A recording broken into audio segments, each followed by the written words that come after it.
అయితే జరిగిందో ఇది ఒక దుశ్శాసన చర్య.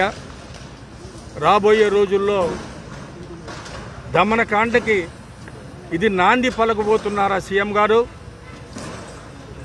ప్రజల్ని ఈ విధంగా ఒక విధమైన కోమాలోకి తీసుకొచ్చి ప్రజలందరూ తన్నుకుంటూ ఉంటే చూద్దామని చూసే ఆలోచన ఏమైనా ఉందా మీకు ప్రభుత్వానికి? లేకుంటే ఈ విధంగా మీరు చేయటం అనేది, మీరు ఇన్నేళ్లుగా ముఖ్యమంత్రిగా ఉన్నారు చంద్రబాబు నాయుడు గారు, ఈ విధంగా చేయటం ఎంతవరకు సమంజసమని మిమ్మల్ని అడుగుతున్నాను. ఓకే, మేము అంతకుముందున్న మా ప్రభుత్వంలో క్యాబినెట్ కమిటీలో మేము తీర్మానం కూడా జరిగింది. 2 ఎకరాల స్థలాన్ని కేటాయించడం జరిగింది. ఆ కేటాయించిన స్థలంలో చిన్న కార్యక్రమాలు చేపడుతున్నాం.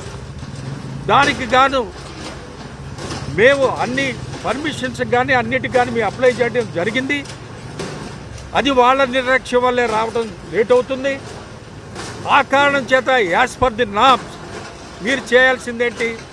మీ మున్సిపల్ కమిషనర్ గారు వాళ్ళు మాకు తాకీదు ఇస్తే దానికి మేము ఆన్సర్ చేస్తాం. లేదు అనుకుంటే త్రూ కోర్టు రండి.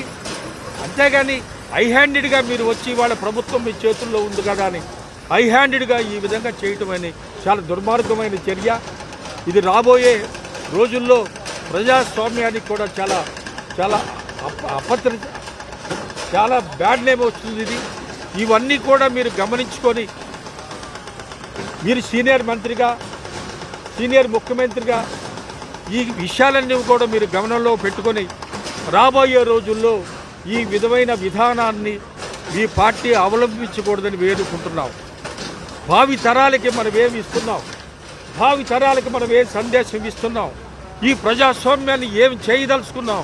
ఈ విషయాలన్నీ కూడా మీరు క్షుణ్ణంగా ఆలోచిస్తారని మనస్ఫూర్తిగా కోరుకుంటున్నాం.